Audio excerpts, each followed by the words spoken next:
and welcome to another video. This is an original piece of fiction I wrote many years ago, and I thought I would just record it, let somebody listen to it, and see what they think. So here goes nothing. It is called Waves.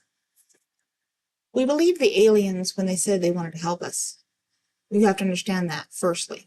And yes, we were desperate. Those of us with the experience and knowledge of what was going on in the world knew that something had to be done. It's too easy for everyone else to look back now and say, oh, well, you should have known. But we didn't. We couldn't have. We wanted a solution, and the Atori offered one. I do remember the actual day I found out about the Atori's coming to Earth. I was in my office as usual. I had just spilled tea all over my tablet, and I was trying to dry it off. Acacia, the Dr. Abway, walked in and asked if I was watching the news.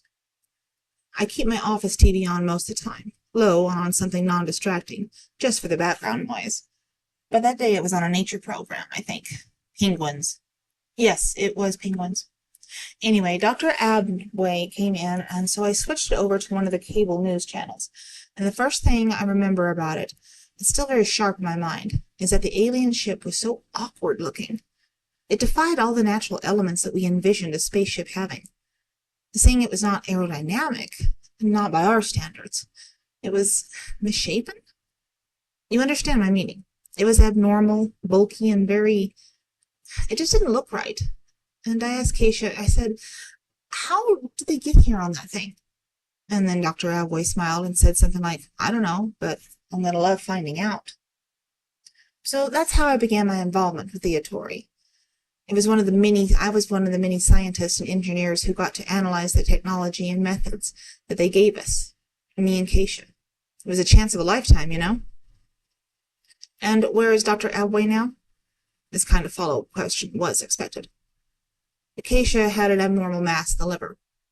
The next step is being prepared. So Dr. Abway will be part of the next sweep. Fourth wave, yes. Acacia was a hell of a data scientist, though. The best one I know of. New. They've been talking to Dr. Shay Gurgis of the Sanger Institute. Thank you so much, Dr. Gurgis. The reporter holding a recording device nodded to the doctor and changed the subject, giving the doctor the chance to compose themselves. Oh, this is a pleasure, so thank you. Anything to preserve the past for the future. It was a play on the words of the Institute's motto, preserving the future out of the past. The interlude was brief and polite. The reporter smiled as the recorder, notepad, and tablet were repositioned, all too vital for the occupation these days. I'll send you a copy of the finished transcripts once I've edited it. That would be great, the doctor replied. This astute journalist was ready for the long stretch. Are you ready to proceed, Dr. Gurgis? Absolutely. Where do you want me to begin? Let's pick up right after the United Nations conference, when you were contacted about becoming an emissary to the Atori. Just give us your viewpoint, your feelings on the days and the events. All right. As I said before, I was one of, probably hundreds of professionals that were called upon to deal with the Atori on a daily basis, and a personal level. I was gratified, of course, but I was never scared. The idea of the challenge and the opportunities outweighed everything else. So when the Vice President of the United States called me and asked that I act as a director and ambassador towards the Atori, I accepted without hesitation. I was ready from day one. Never got to see one of their ships up close, as Acacia did, but I always wished that I could have. However, I was one of the first people to meet with and work alongside the Atori individually. My first contact was the one they called Volu Portulaca. Do you know why they call themselves that? The reporter, Blake, shook their head. The Atori actually explored our databases and presented themselves holding plants and wearing all one color. It was such an odd way to introduce themselves, but being organically plant attached, it made more sense once we understood that. So every Atori that met would present us with a plant, and that was how we chose their names for them. We found out later they were just doing something similar to us. For instance, I was called Short Lungs Eyes, meaning I'm short, my lungs are my healthiest body part, and my eyes are my weakest. A very odd thing to us, but that's how the Atori saw us. The doctor smiled and settled back into the chair to continue. My first task, appointed by the VP, was to take the Atori around the country and show them the best and worst of us, our faults and our triumphs. Once we understood that they wanted to help us and to fix the planet and its people, we moved in that direction. I took Blue Portulaca to the nation's largest children's hospital to show them the suffering, yes, but the compassion and the promise of a future. Why we needed help and were willing to accept it. We wanted them to see the weakest of us, the most vulnerable, and still the bravest and those most worth saving. Could you tell us how the aliens reacted to this? Blake questioned us to fill in any gaps of perception about what came later.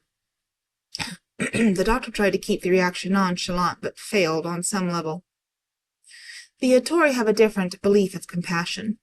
Blue Portulaca told me, while they were visiting with a stage 4 little boy, that to them, what they were doing was, well, they said wrong. That it was bad and harmful. The other doctors and I tried to explain to Blue Portulaca that we only wanted to help these children and all the other people that were sick and dying. The Atori didn't accept that, and so we moved on. That was the lost hospital we attended. After that, Blue Portulaca began to open up about what the Atori wanted to offer. They spoke about the planet in terms of not saving, but rather altering our path to hinder further damage. They said anything like, you're past the point of no return. That's something we would say. That's one thing the Atori showed us, that there's always hope, as long as we can accept the truth of what we have to do. We cannot be afraid to make the big changes and take the big chances. That's why we're here. The doctor motioned to the room they were in, and in general, the Institute itself. What was the first big choice you all had to make, at the aliens' suggestion? The Atori, shortly after the hospital visit, addressed the various world councils and gave us their offer. They told us that they'd have to give what we'd have to give up, and that was the hardest part. Hearing for the first time that many of us knew to be true was difficult. As scientists, we're taught to analyze the data before us, to balance what we know and what was the most likely outcome would be. So we did that. Then we had to submit this evidence to others who had not been trained as we have. We have to get them to see the benefits of doing these tasks that sound and may even have felt wrong. That was hard. It was a trial.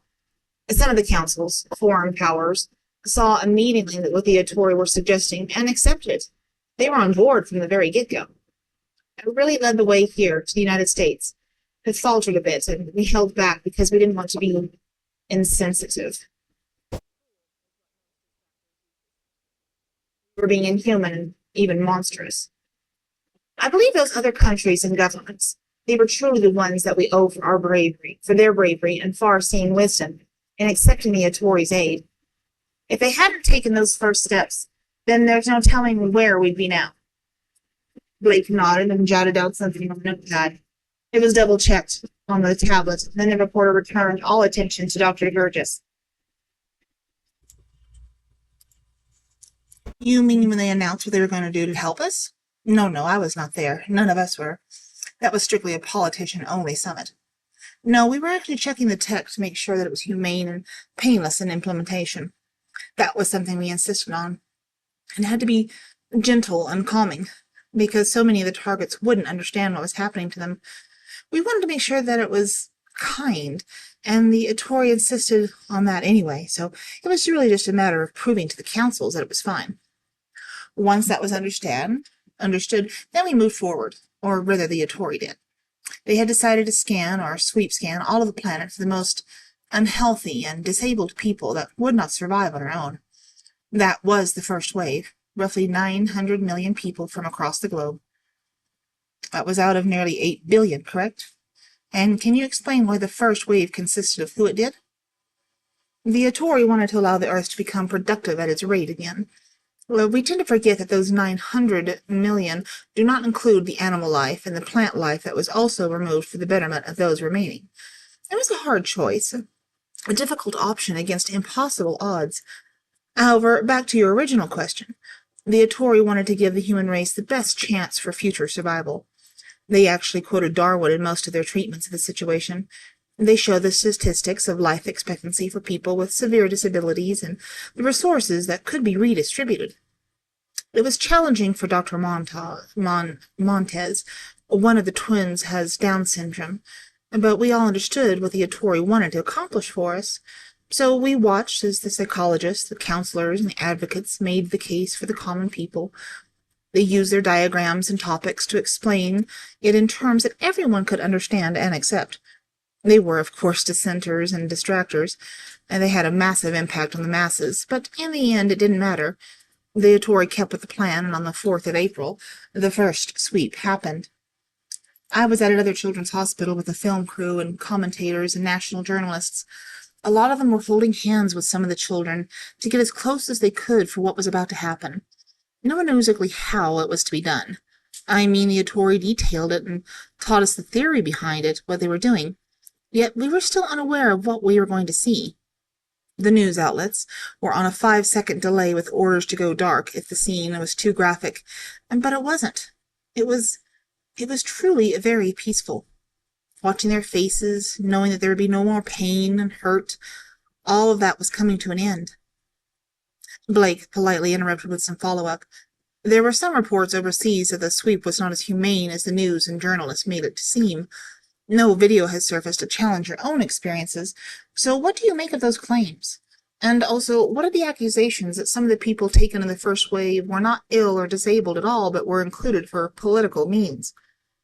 Well, as you said, there's been no visual evidence of anything less than what I've told you and saw for myself. A peaceful, easy letting go. Those children, the ones I witnessed, just dissolved when the scan swept over them. It was just as quick and gentle as the Atori promised it would be. As for the second matter, Dr. Gertis smiled reassuringly and confidently. No one, not a single person, was taken that had not been verified as dying or unable to care for themselves. Any notion that anything besides that is what happened is just ridiculous and mean-spirited. With that settled, Blake moved on. So, then, let's move on to the effects of the sweep. How did it change us? The planet, the people, and, as you mentioned, the animal life and plant life. What were the short-term issues and results, and then the long-term? The doctor was more than pleased to explain. Short-term? Well, obviously the grieving and shock that went along with millions of people being gone from everyday life and families and such. The medical benefits were enormous. Hospitals were no longer overcrowded, and the hospices and nursing homes were relieved. I mean, in their services, not relieved in feeling. That, too, brought a few challenges. All those trained individuals without work at that time. There was a sense of remorse, but of hopeful reception. One thing we did not expect was the resulting baby boom. We had all cautioned against a breeding spurt, but in some areas you can't control things. Many people, I believe, wished to replace children that were gone, and so the population swung up in a manner that was contrary to our intent. The Atori's intent for us. That was when the second wave was proposed. Calculations and computer models indicated that we should decrease the Earth's population by another 10 to 15%. Still, we were worried that there was another unexpected birthing boom would happen, so we adjusted for that. As I recall, it was a Professor Mitchell Todd that suggested seeking volunteers. The suicides. Yes, we have evolved enough to understand that for some, life will never reach the peak they seek for themselves. For some, for reasons of their own, do not wish to keep living. So this professor made the argument that anyone wishing to end their life would be able to go to any hospital in the world and ask for a safe place to die. This worked out well. The Institute's most current numbers show that every year, 2 million people end their lives at hospitals in safe, controlled, and painless manners. What about the conversation that hospitals should be trying to save those people and offering mental resources instead? Oh, I don't have any data on that, but I assure you that every hospital provides self-care and many mental health resources for any and every patient that walks through our doors. All right, then let's get back to the second wave. How did the Institute and the aliens come up with the next set of parameters? As we all want a healthy and thriving populace, it was decided that the elderly and near elderly would be chosen next. On the other end of the spectrum, in a less than unanimous vote, it was decided that children without someone to care for them and their needs would also be included. That was a very unpopular stance, but the case was made, and when the resources could be diverted, it was a good deal. It made a good deal of sense. So it was planned to sweep over anyone over the age of 60. It was very close to 1 billion people. Most of those were in poverty-stricken countries, and it was the same with the children. Just over 500 million orphaned, trafficked, and abandoned children were in the second wave. No more suffering, humiliation, or torture. It was a wretched thought to think of young lives being swept so early, but in most of the cases they were just surviving, not living, not thriving. Now, when the next generations were old enough to understand, they'll honor the Atori's ways and be proud that they had their grandparents and parents make the decisions that they did. With those populations altered, the world would be eased from a burden in the kindest way possible. No growing into ill health or finding homes for children who needed more than they could give them. And now, in the future, we can administer better health care for the world and keep the next generation of aging adults finely and ably. No child will ever be born that doesn't have a family willing and waiting to love it and care for it. Any infant scanned in utero with disabilities and impairments can be safely and ethically removed before the parents have to concern themselves with it. The Atori gave us so much to better our lives and existence. All we have to do is keep to their standards and maintain a sustainable population. That was when the third wave event was determined to be important, and by far the least controversial. Why do you think that is, Doctor? Or was? Here in the U.S., we're known for a long time that we have an addiction and mental health problem. Medications for this wide array of diseases has leapt forward in the past years since the first wave, but now we are seeing people falling into chemical addiction and depression at alarming rates. As we all know, addiction is a mental, emotional, physical defect that has hereditary markers. That can lead back to abuse and other behavioral aspects that will lead to tendencies that we've just eradicated. When the numbers came in and our potential population shift, we were stunned. It was staggering. Do you have those numbers? Yes, we were looking at roughly 500 million people worldwide, and with the added populace of mental disorders, that was easily doubled. But why weren't some of these people picked up in the first wave of sweeps? Their disorders were not debilitating. They were able to live a semblance of normal life. However, with more diverse scanning and factors, we could see how their continuation would be counterproductive to the world at large. The Atori were very helpful in maintaining ethical balance. That's been the underlying mode in all of the waves. Ethical reasoning is on who is swept. And now look at the planet as a whole. Wildlife returning to their natural habitats. Vegetation once thought extinct is flourishing again. The oceans are more sanitary and vibrant than ever in recorded history. We have an abundance of food, resources, and opportunities. We humans are living better than we ever could have imagined. Healthy, happy, and aware of what we have and what we do. The Atori gave us that. Then why was the fourth wave just announced? Genetics.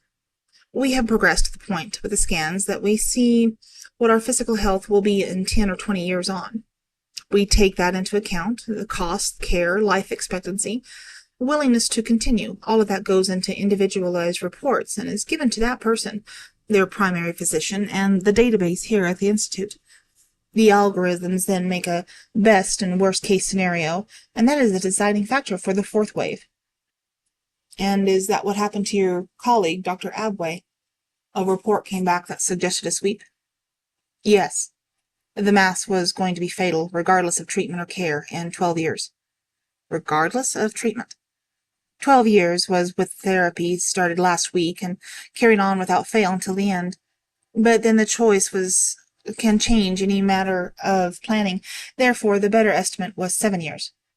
That still seems like several years of good life, work, opportunity. It was the doctor's choice.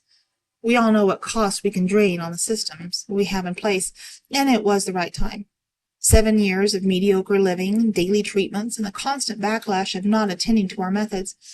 Dr. Harper drove to the hospital yesterday when it turned out that the test for Hashimoto's thyroiditis was positive. Olan wanted to lead the way and be an example of what we can strive for the Institute. Preserving the future out of the past, Blake recalled. Exactly. Well, Dr. Georgius, this has been a genuine pleasure and honor to talk to you today. And if I may, I have one more question for you I hope you'll answer. Why did the aliens, the Atori, give you all the technology and then leave Earth? Does anyone know? I believe they trained us as best they could, and when we were ready, like all good parents and mentors, they left us to our own devices. They were confident in what we had accomplished and what they'd taught us and how they'd progressed, how we'd progressed. They were needed elsewhere, I like to think. Blake smiled, picked up the tablet, notepad, and recorder. That is a good way to end it, then. Thank you again, Dr. Gurgis. I'll be in touch with the transcript in a week or so. It was very nice talking to you, Hughes. Have a safe trip back.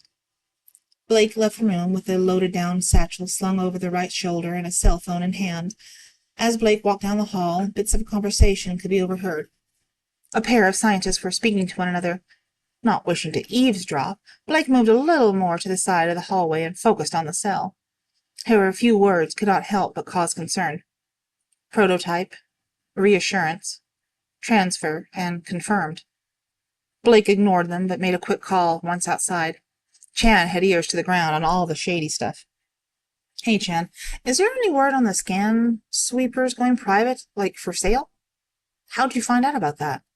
Yeah, it just came down from some philanthropist in Norway. They bought a data spec. Why? What's up? Probably nothing. I'm just being paranoid. I'll catch you later. Dr. Abway was sitting at the desk, rereading the report, when a cooling sensation brushed against exposed skin. There was no need to guess what this meant. A sweep was taking place. But no. The words and life ended there. The fourth wave was the last of anything even remotely resembling a justified, fair, or even sweep. The next wave began, the new epoch. There is that story. I hope you enjoyed it. A little dark, a little disturbing, but thought-provoking, I hope. Tell me what you think. Please like, share, subscribe, comment, and we'll talk to you later. Thanks for listening. Bye.